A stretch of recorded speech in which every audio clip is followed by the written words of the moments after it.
일제 7200칸 경복궁 정각을 헐어서 요정으로 지었다. 가슴 아픈 얘기죠. 자, 창덕궁은 그나마 순종 황제가 계시고 마지막 임금이 거처한 곳이기 때문에 상대적으로 훼손이 덜 했습니다. 그 순종 황제가 여기 계셨기 때문에. 자, 보십시오. 구한말에 이제 왕들이 거처를 하지 않다 보니까 궁궐이 완전히 잡초만 무성하죠. 이거는 제가 아까 보여드렸던 거고. 자, 창경궁 동물원이 들어서 일제로부터 가장 치욕을 겪었다. 창경궁이 이게 홍화문이죠. 창경궁 정문. 여기 보십시오. 예, 오늘날 서울대 부지에 있던 영의전의 모습. 영의전은 태조, 세조, 원종, 숙종, 영조, 순조의 영정을 모시던 그런 정각인데, 오늘 보시면 여기 서울대 병원이 들어서 있죠. 이것도 궁궐에 속해 있던 부지예요. 우리는 지금 여기에 궁궐이 있었다는 것도 모르잖아요. 이게 궁궐이었어요, 궁궐. 여기가 그 사도세자가 거취했던 궁궐이에요. 자, 해방이 되자 7200칸의 광활한 궁궐 정각은 10%도 안 남았다. 이 글을 제가 쓸 때만 해도 이게 2015년도에 3편으로 나누어서 우리 조선궁궐 토막 사건이라고 해서 썼는데, 이때만 해도 이 궁궐 훼손에 관한 책이 한 권도 없더라고요. 제가 서점에 가서 좀 참고를 하려고 찾아보니까 없어요. 그래서 이거 자료를 전부 제가 다 찾아서 이렇게 쓴 거였거든요. 그러다 보니까 제가 전문가가 아닌 상황에서 쓰다 보니까 많이 이제 부실하죠. 아무래도 이게 전문적으로 연구를 해서 쓴 게 아니니까 짧은 시간에 그냥 며칠 안에 자료 조사하고 현장 다니면서 사진 찍고 이렇게 해서 쓴 거기 때문에 많이 미흡하지만, 그래도 어떤 궁궐 훼손에 대한 그런 전반적인 그림을 그려보는 기사로 제가 처음 썼다는 거에 대해서 좀 의의가 있는 것 같아요. 그 이후에 이제 책이 나와 있어요. 서점에 가니까 이제 책이 하나 있어서 제가 사놨어요, 그 책을. 자, 아까 구한말까지 웅장하게 버티고 있던 이 궁궐의 모습이 해방이 되니까 정각이 10%도 안 남았다. 그냥 불도저로 밀어도 저렇게 못 밀죠. 자, 어떻게 그러면 일제가 이걸 없앴느냐 보시면, 왕조의 상징이었던 만큼 일제는 경복궁을 철저하게 유린했다. 한 가지 위안인 것은 부지는 그나마 남아있다. 나머지 궁궐은 부지도 다 팔아먹어 버렸잖아요. 그래서 부지가 남아있기 때문에 언제든지 우리 의지만 있으면 이걸 복원을 할 수가 있어요. 의지 문제입니다. 이제는 일제 핑계 댈 수가 없어요. 제가 오죽하면 옛날에 이런 칼럼도 썼어요. 예, 보세요. 2004년, 몇 년 전인가요? 2004년도에 오죽하면 제가 이런 글을 썼어요. 2004년도에 일본인한테 궁궐 비용을 좀 부담케 하자. 그러니까 그 입장료에다가 예컨대 이제 우리나라 사람이 뭐 1,000원 내고 들어가면은 일본은 뭐 1,500, 일본인 사람은 여권 보고 1,500원을 얘기하는 거예요. 왜? 돈의 문제가 아니고, 너들이 남의 나라 궁궐을 이렇게 정말 뭐랄까요, 세계 수많은 식민지가 있었잖아요. 영국, 뭐 네덜란드, 독일, 프랑스가 전 세계를 지배하고 이 식민지 경영을 했지만, 현지 나라의 문화를 이런 식으로 파괴한 그 식민 지배국가는 별로 없거든요. 특히 이렇게 궁궐 같은 경우에 그 한 나라의 핵심이잖아요. 근데 일본은 왜 이렇게 궁궐을 파괴했냐면은, 일단 왕실의 권위를 무너뜨리는 것도 있지만, 뭐랄까요, 자기 나라에는 이런 궁궐이 없어요. 왜냐면 자기 나라는 왕실은 있었지만, 왕실이야 뭐 그냥 그거는 허수아비였잖아요. 그러니까 우리처럼 이런 삐까번쩍한 궁궐을 가질 수가 없었습니다, 왕들이. 그러니까 이 약간 소아병적으로 반응을 해서, 이게 그러니까 자기들 보기에 감히 말이야 이 식민지 나라에서 이 궁궐이 이렇게 휘황찬란해?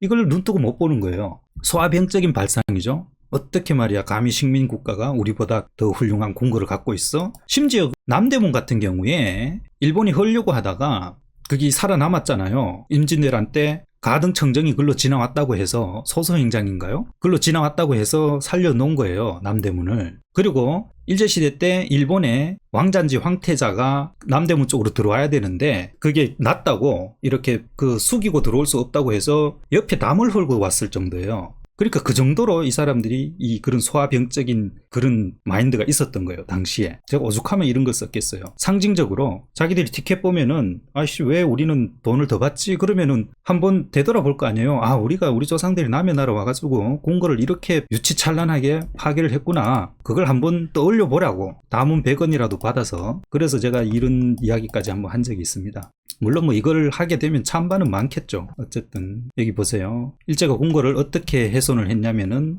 자, 이런 식으로 보십시오. 이쪽에. 자, 이게 강화문이잖아요. 2층짜리 강화문을 이렇게 일제식으로 3층을 만드는 거예요. 이런 식으로. 이렇게 뒤에 보시면 뭐 온갖 이런 거 있잖아요. 뭐 이런 뭐 여기 보시면 온갖 이런 막 박람회 하기 위해서 세운 이런 거 보이시죠? 이런 첨탑. 박람회를 구실로 이렇게 궁궐을 훼손을 한 거예요. 여기 보시면 자 조선 박람회, 자 여기 보시면 조선 박람회, 여기 보시면 공진회 회장, 경복궁 지도 보세요. 1920년대 30년대 거치면서 궁궐을 박람회를 한다, 무슨 공진회 뭐를 한다면서 이런 식으로 싸그리 다 헐어버린 거예요. 보세요. 없죠? 그리고 이런 신식 건물을 막 갖다 세워놓고, 물론 이 중에 실현된 것도 있고 안 된 것도 있지만, 이런 식의 박람회를 한다고는 명분으로 궁궐을 요렇게 야금야금 다 훼손을 한 겁니다. 요렇게 조감도 그려놓은 거, 요거는 실현이 안 됐을 거예요, 아마. 여기는 조선 총독부가 나와서 들어왔잖아요. 하여튼 얘들이 이런 계획을 잡았어요. 그리고 실제로 궁궐을 다 훼손을 해버려요. 그냥 불도자로 민 것처럼. 자 보세요. 여기도 여기 봐, 조선 총독부 있죠, 그죠? 이런 식으로 그냥 다 놀이동산을 만들어 버렸죠. 아주 뭐 이 그림도 일본풍으로 잘 이렇게 그려놨죠. 그냥 아까 뭐랬죠? 고종 황제가 거처하던 그 덕수궁을 공원으로 만들었다 그랬잖아요. 그리고 창경궁을 창경원으로 만들고 동물원으로 만들고 거기 또 식물원도 짓고, 그리고 이런 식으로 우리 전궁인 경복궁을, 이거 경복궁 완공한 게 고종 황제 때잖아요. 흥선대원군이니까. 그러니까 지은 지 불과요 몇십 년도 안 된 건물을 이렇게 완전히 다 헐어버린 거예요. 보세요. 이게 1929년 사이토 총독의 조선 박람회 폐해사, 일제는 각종 행사를 근정전에서 열고 총독이 용상에 올라서 격려사를 했다. 이 쳐죽일 놈들 아니에요? 이런 궁궐 훼손을 순종 황제가 계실 때부터 이렇게 했어요. 엄연하게 황제가 계시는데. 자, 이거 아까 보여드렸던 거죠. 자, 보시면 1929년 열린 조선 박람회 때 강화문의 모습. 강화문을 일본식 3층 누각 형태로 만들어 놓았다. 자, 그리고 왕의 어진을 모시던 곳을 이또 후르붐이 사당에 팔아서 창고로 사용했다. 그리고 총독부를 가로막는다는 이유로 강화문을 국립민속박물관 쪽으로 옮겼다. 그러다가 6.25 때 폭격을 맞아서 불타버렸습니다. 그리고 1916년 일본 오쿠라 호텔로 옮겨진 자선당, 그리고 총독부 건물을 조선신궁 쪽으로 바라보게 지으면서 강화문의 도심축도 틀어버렸다. 그래서 오늘날 강화문의 이 도심축이 약간 틀려있죠. 조선신궁은 남산에 조성한 일본 왕들을 모신 곳이다. 이거는 아까 제가 설명을 드렸죠. 동십자가. 자, 이렇게 해서 이 조선궁궐 토막사에 대해서 그냥 겉핥기식으로 한번 쭉 말씀을 드렸습니다. 이게 지금 동글도인데요. 요렇게 창경궁 영역이고, 요렇게 창덕궁 영역이고, 여기에 낙선제가 있죠. 그리고 성균관이 이쪽에 있고, 여기 아까 보여드렸던 경모공자리 서울대 앞에 보십시오. 이게 무지무지 크죠. 예. 그리고 여기에 육조 거리가 있었습니다. 이렇게 컸어요, 궁궐이. 자, 지금 이제 마무리할게요. 이제는 우리가 해방 80년 됐기 때문에 일본 탓만 하고 있으면 안 됩니다. 우리가 지킬 것은 우리가 지켜야 되거든요. 뭐 일제가 어쨌네 저쨌네 그런 얘기 할 때는 아니에요. 서대문도 빨리 복원을 하고, 아까 그 말씀드렸던 한구단도 빨리 복원을 하고, 제일 중요한 거는 경복궁을 하루빨리 하여튼 제대로 전성기 때 그 모습으로 복원을 해놔야 사람들이 궁궐을 이렇게 복원을 하니까 멋있구나. 그래서 다른 궁궐도 복원하려는 의지가 생기거든요. 제가 2005년경에 이 강화문에서 강화문 사거리, 거기 2003년에 제가 강화문을 광장으로 만들어야 된다고 주장을 했고, 강화문 사거리를 전통문화거리로 만들어야 된다고 주장했는데 두 개가 다 됐어요. 전통문화거리는 그 문재인 대통령이 취임할 때 공약으로 그 강화문 전통문화벨트 사업인가를 발표를 했는데 지금 시작은 안 하고 있는데 언젠가는 될 거예요. 그러니까 강화문 광장, 전통문화거리 두 개 아이디어가 제 머리에서 나온 겁니다. 뭐 누가 가져가도 좋아요. 어쨌든 뭐 다 잘 되자고 하는 거니까. 강화문 광장 어쨌든 됐죠. 전통문화거리 되면은 그 앞이 완전히 달라질 거예요. 저는 전통문화거리를 거기 경복궁 강화문 그쪽만 하는 게 아니라 거기서 창덕궁하고 연결을 해서 그 일대를 전부 전통문화거리로 조성을 하고, 또 창덕궁 앞에도 전통문화거리를 만들면 그 일대가 어떤 그 다음에 콘텐츠를 채워야죠. 그냥 껍데기만 해놓으면 안 되니까. 그러면은 서울의 얼굴이 상당히 달라질 거다. 그런 얘기를 했는데 다행히 제가 2000년 초반부터 주장했던 강화문 광장은 지금 뭐 반쪽이지만 완성이 됐고,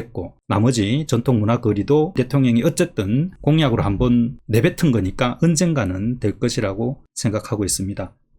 오늘 좀 제가 준비가 덜 돼서 약간 좀 두서가 없었어요. 그러다 보니까 이 기사 내용에 언급된 것도 제대로 전달을 못 드린 점은 좀 있습니다.